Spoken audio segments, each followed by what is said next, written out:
खरं म्हणजे आजचा दिवस माझ्यासाठी माझ्या जीवनातला सगळ्यात आनंदाचा दिवस होता आणि आज जगद्गुरू संत तुकाराम महाराजांच्या नावाचा पुरस्कार माझ्यासारख्या सर्वसामान्य कार्यकर्त्याला देऊच्या संस्थेने आणि तमाम वारकरी संप्रदाय यांच्या वतीने मला दिला।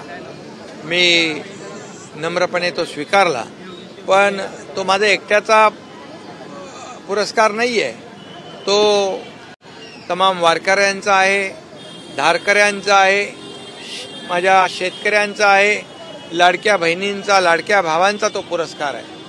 आणि 2.5-3 वर्षामध्ये संपूर्ण महाराष्ट्रामध्ये जे विकासाचं काम केलं, लोकाभिमुख कल्याणकारी योजना आपण केल्या, पंढरपूरमध्ये किंबहुना देऊ असेल, आळंदी असेल, या संपूर्ण तीर्थक्षेत्रामध्ये जे आम्ही निर्णय घेतले आणि पंढरपूरच्या वारकऱ्यांच्या सोयीसुविधांसाठी देखील जे निर्णय घेतले, त्यामुळे जगद्गुरू संत तुकाराम महाराजांचा पुरस्कार जो आहे त्यांच्या नावाचा मला त्यांनी दिला।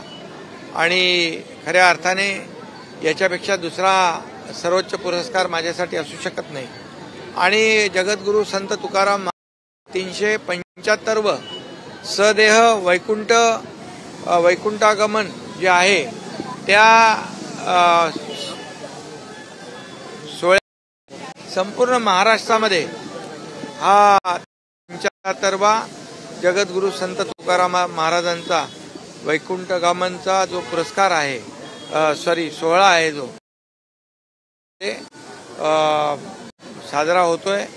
याच दिवशी त्यांना ईश्वराने पुष्पक विमान पाठवून वैकुंठवासी ते झाले होते आणि हा इतिहास आहे। आणि म्हणून जो आपला पुरस्कार हा संपूर्ण वारकऱ्यांचा आहे आणि म्हणून मी मनापासून त्यांना खूप धन्यवाद देतो, त्यांचे आभार मानतो। वेगळा सगळीकडे वारकरी, लाखो वारकरीच होते आणि वारकऱ्यांकडून खरं म्हणजे वारकरी जे आहे समाज प्रबोधनाचं काम करतात, समाजाला दिशा देण्याचं काम करतात आणि म्हणून त्यांच्याकडून मिळालेला हा पुरस्कार सगळ्यात मोठा आहे। परंपरा आहे आणि आज आपल्याच प्रभागामध्ये किंवा आपल्या मतदारसंघामध्ये शिवस्मारकाचं उद्घाटन आपण केलेलं आहे, मंदिराची रेखास्थापना उद्या तिथीप्रमाणे छत्रपती शिवाजी महाराजांची जयंती आहे आणि त्या जयंतीचं औचित्य साधून आज आमच्या इथल्या स्थानिक कार्यकर्त्यांनी छत्रपती शिवाजी महाराजांचं स्मारक या ठिकाणी उभं केलंय। अतिशय चांगलं स्मारक हे इथल्या तरुणांना, नागरिकांना ऊर्जा आणि प्रेरणा देणारं ठरेल आणि त्यासाठी मी त्यांना सगळ्यांना शुभेच्छा देतो। उद्या तिथीप्रमाणे हिंदुहृदय सम्राट बाळासाहेब ठाकरे यांचं नेहमी सांगणं असायचं की शिवजयंती तिथीप्रमाणे साजरी करा आणि मग तिथीप्रमाणे उद्या होते सगळीकडे आणि त्याच्या पूर्वसंध्येला हे शिवाजी महाराजांचं स्मारक उभं राहिलंय।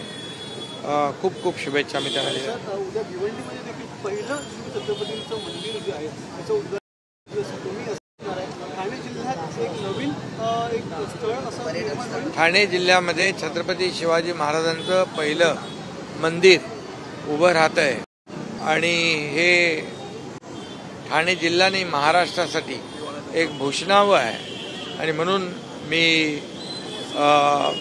त्या उद्याच्या शिवाजी महाराजांच्या मंदिराच्या शुभप्रसंगी देखील खूप खूप शुभेच्छा देतो। तिथल्या सर्व कार्यकर्त्यांना देखील मनापासून त्यांचं अभिनंदन करतो। अजून देखील उदात्तीकरण सुरू आहे, आबू आझमी झाले, सोलापूर झाले, कोरटकर झाले, मात्र उद्या हिंदू संघटना असेल, बजरंग दल औरंगजेबची कबर काढण्यासाठी सर्व प्रमाणात तैनात करण्यात आलेलं आहे। खरं म्हणजे ज्या भावना या शिवभक्तांच्या आहेत त्या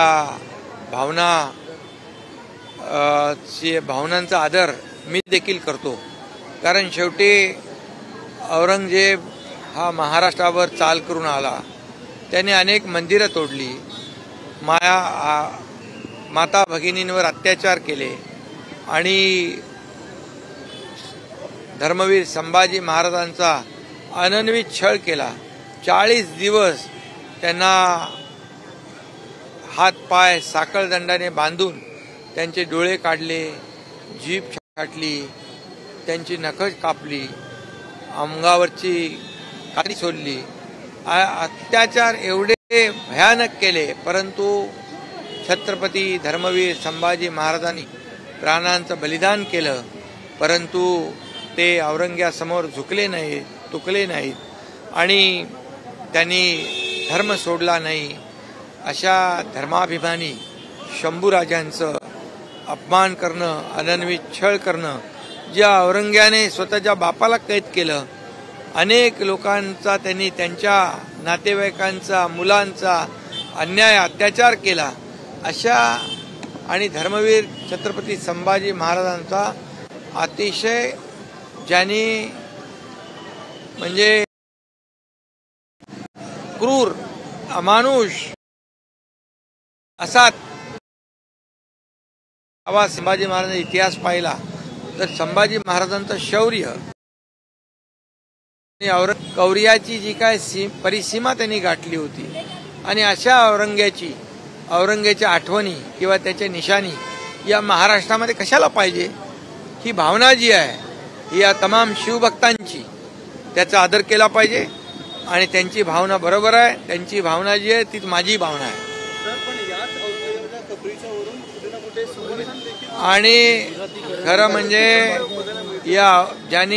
ज्याला खरंच जो देशभक्त असेल, राष्ट्रभक्त असेल, त्यांनी औरंग्याच्या कबरीचं उदात्तीकरण करता कामा नये. कारण त्यांनी आपल्या देशावर, आपल्या महाराष्ट्रावर चाल करून आला.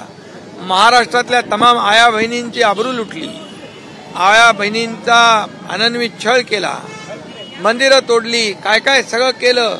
आणि संभाजीराजे भेट त्यावेळेस निष्पाप नागरिकांच्या नद्यांचे पाठ वाहिले, रक्ताचे पाठ वाहिले. आणि अशा क्रूर कर्म्या औरंग्याचं कोणी समर्थन करता कामा नये. तो देशाचा दुश्मन, राज्याचा, महाराष्ट्राचा दुश्मन, तो देशद्रोही होता, तो राष्ट्रद्रोही होता. आणि अशा औरंग्याच्या खानाखुना या महाराष्ट्रात कशाला पाहिजेत. ही भावना बरोबर आहे, हे त्याचा आदर केला पाहिजे. आणि जे उदात्तीकरण करतायत त्यांचा देखील निषेध केला पाहिजे. कारण शेवटी हा देशभक्त आणि राष्ट्रभक्तीचा विषय आहे. आपल्या दैवताचा ज्यांनी छळ केला त्याचं कसलं उदात्तीकरण करायचं. औरंग्याचं जे कबर आहे त्या कबरीला काँग्रेसने संरक्षण दिले. काँग्रेस औरंगजेबी म्हणजे ही काँग्रेसी जी काही औरंगजेबी वृत्ती या ठिकाणी त्यांच्या कृत्यातून दिसते.